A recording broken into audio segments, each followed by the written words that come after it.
नमस्कार, मैं अमित दीक्षित। आप देख रहे हैं मंगल उत्सव न्यूज। हमने अपना नया कार्यक्रम शुरू किया है जिसका नाम है ज्योतिष पर आधारित मनुष्य के जीवन से समस्त संकटों के निवारण के लिए कार्यक्रम करना।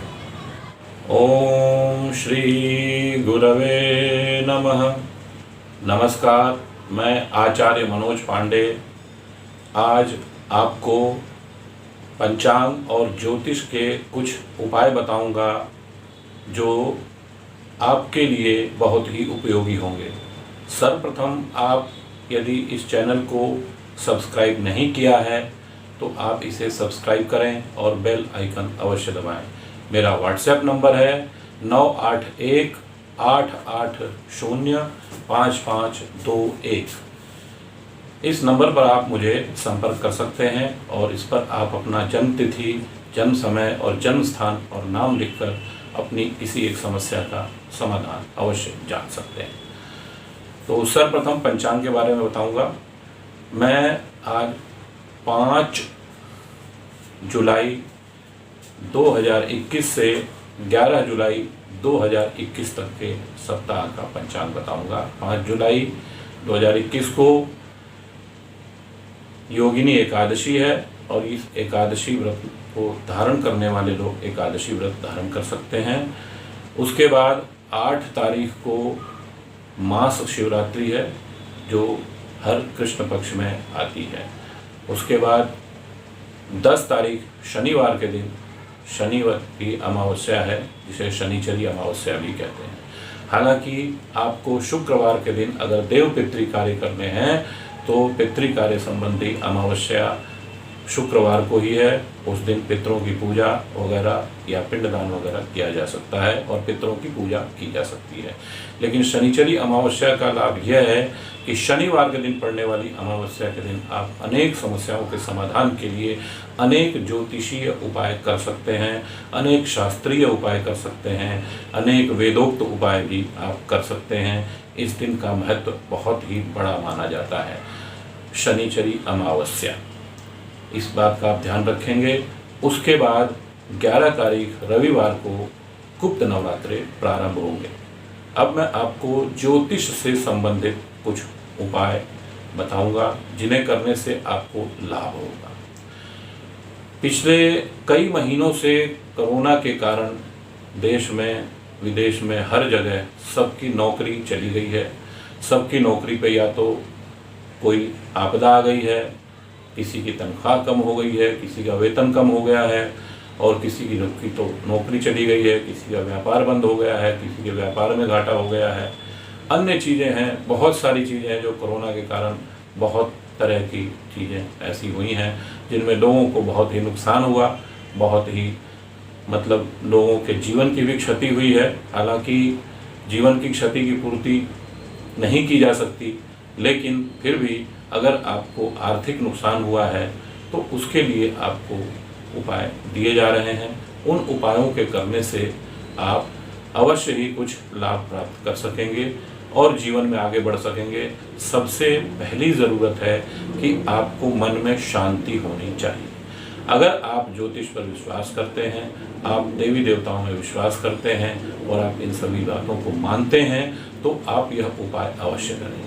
अगर आपके मन में कोई भी इस तरह की शंका है तो उपायों को न करें, क्योंकि उपाय करने से सबसे पहले ज़रूरी काम ये होता है कि अगर आप कोई भी उपाय करें तो उसको बड़ी ही श्रद्धा के साथ और बहुत ही समयबद्ध तरीके से और सही तरीके से करें, तभी उसका लाभ प्राप्त होता है। सबसे पहले आपको करना है, शनिवार के दिन शनिचरी अमावस्या है। इस दिन सूर्योदय से पहले आप एक मिट्टी का दिया लें। अगर मिट्टी का दिया ना हो तो आटे का दिया बना लें। आटे के दिए में तिल का तेल रखें और एक खड़ी बत्ती लगाएं या लाल कलावे की बत्ती रखें। खड़ी बत्ती रुई की हो सकती है, लेकिन कलावे की बत्ती रखनी है तो लाल कलावे की बत्ती रखें उसमें और तिल का तेल डाल दें। और उड़द, साबुत उड़द, काला साबुत उड़द 43 उड़द गिनती के 43 उड़द दे करके उस दिए के अंदर डाल दें और पीपल की जड़ में जाकर के, पीपल के जड़ से थोड़ी दूरी पर उस दिए को जलाएं। जब उस दिए को आप जलाएं तो पीपल देव से आप प्रार्थना करें कि मुझे आर्थिक संकट से उबारें, हे पीपल महाराज मुझे आर्थिक संकट से उबारें, हे पीपल महाराज मुझे आर्थिक संकट से उबारें, हे पीपल महाराज मुझे आर्थिक संकट से उबारें। और यह कार्य आपको सुबह नहा धोकर साफ सुथरे कपड़े पहनकर ही जाना है और सूर्योदय से पहले पहले यह उपाय करना है। अगर आपने 7 अमावस्या लगातार यह उपाय कर दिया तो आपको लाभ अवश्य ही प्राप्त होगा। नियम आप फिर ध्यान से सुन लें। नियम वही है, सूर्योदय से पहले आटे का दिया हो या मिट्टी का दिया हो, उसमें कलावे की बत्ती हो या खड़ी बत्ती रुई की हो, और उसमें तिल का तेल होना चाहिए।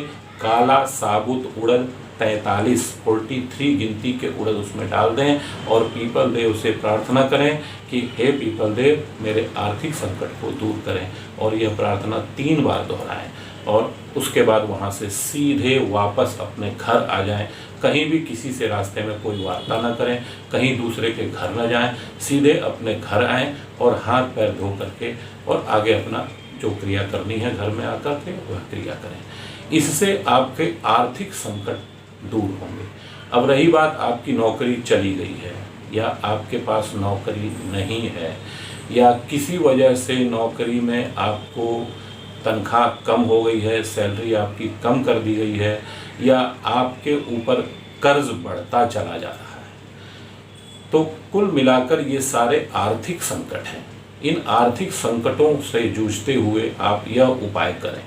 मन में एकदम श्रद्धा भाव रखें और आपके संकट इससे दूर होंगे। आर्थिक उपाय को दूर करने के लिए एक और उपाय बताता हूँ। जिनके व्यापार हैं, छोटे व्यापार हों, बड़े व्यापार हों, कैसे भी व्यापार हों, छोटा मोटा जो व्यापार करने वाले लोग हैं, अगर उन लोगों के व्यापार बंद हो गए हैं, जाहिर है छोटे छोटे व्यापार ही बंद हुए होंगे, बड़े व्यापार तो बंद होते नहीं हैं, तो छोटे छोटे व्यापार जिनके बंद हो गए हैं, छोटी छोटी दुकानें थीं, छोटे छोटे काम करते थे, तो उनके अगर व्यापार बंद हो गए हों तो उनके लिए एक सरल उपाय है। आप बहुत ही आसानी से यह उपाय कर सकते हैं। सुबह सुबह आप टहलने के लिए निकलें, सूर्योदय के आसपास, सूर्योदय से पहले जाएं और सूर्योदय के आसपास आप एक काम करें, रात को हरी मूंग, साबुत मूंग हरी होती है, साबुत मूंग को पानी में डाल दें, वह सुबह फूल जाएगा। उसको पानी से छान लें, पानी से छान लें और पानी से छानने के बाद उसको जो है आप जा करके जहाँ पक्षी बैठते हों, जहाँ पक्षी खाते हों, तो वहाँ पर जा करके आप मूंग, हरी मूंग जो फूली हुई है, भीगी हुई मूंग है, उसको डाल दें ताकि पक्षी आकर खाएं। यह काम आपको करना है सुबह, सूर्योदय से पहले जाएं और सूर्योदय होने तक डाल दें ताकि पक्षी तुरंत अपने घोंसलों से निकल कर आएँ और आपका दिया हुआ भोजन पाएँ। यह उपाय करना बहुत ही सरल है। इसका कोई विशेष दिन नहीं है, याद रखिए, इसका कोई विशेष दिन नहीं है। वैसे ज्योतिष शास्त्र में लिखा हुआ है कि आप इसको मंगलवार की रात में ये मूंग को भिगो दें पानी में और उसको सुबह, बुधवार की सुबह ही जा करके डालें। लेकिन सप्ताह में एक दिन करने से, इस उपाय को करने से लाभ कम होता है, इसलिए ये उपाय प्रतिदिन करें। अगर इसको आप प्रतिदिन करते हैं तो इससे आपको आर्थिक लाभ प्राप्त होगा, आपके व्यापार में वृद्धि होगी। आप दिन में कभी भी अगर 7 अनाज होते हैं, उन 7 अनाजों को, साबुत अनाजों को पक्षियों के लिए डालते हैं तो उससे भी आपके कई कष्ट दूर होते हैं, कई संकट दूर होते हैं। और अगर आपके घर में रोग है, रोग फैला हुआ है और कोई ना कोई अक्सर बीमार पड़ता रहता है और बीमारी की वजह से आर्थिक तंगी रहती है, क्योंकि बीमार होने के बाद कई तरह की दवाइयाँ आती हैं, कई तरह के इलाज होते हैं, कई तरह की जांच होती है, तो उसमें बहुत पैसे खर्च होते हैं। तो उसमें जो पैसा लगता है वह पैसा भी बेकार ही जाता है। स्वास्थ्य लाभ तो होता है लेकिन वह पैसा भी बेकार जाता है, कोई विशेष लाभ उसका नहीं है। तो रोगों से बचने के लिए आप नियमित अपना जो आहार विहार है उसे सुधारें और उसके बाद आप पक्षियों को और चींटियों को चींटियों को आटे में शक्कर मिला करके या भूरा मिला करके चींटियों को, जहाँ चींटियों की बांबी हो, बिल हो, चींटियाँ घूम रही हों, वहाँ पर डालें और पक्षियों को 7 अनाज पक्षियों को डालें।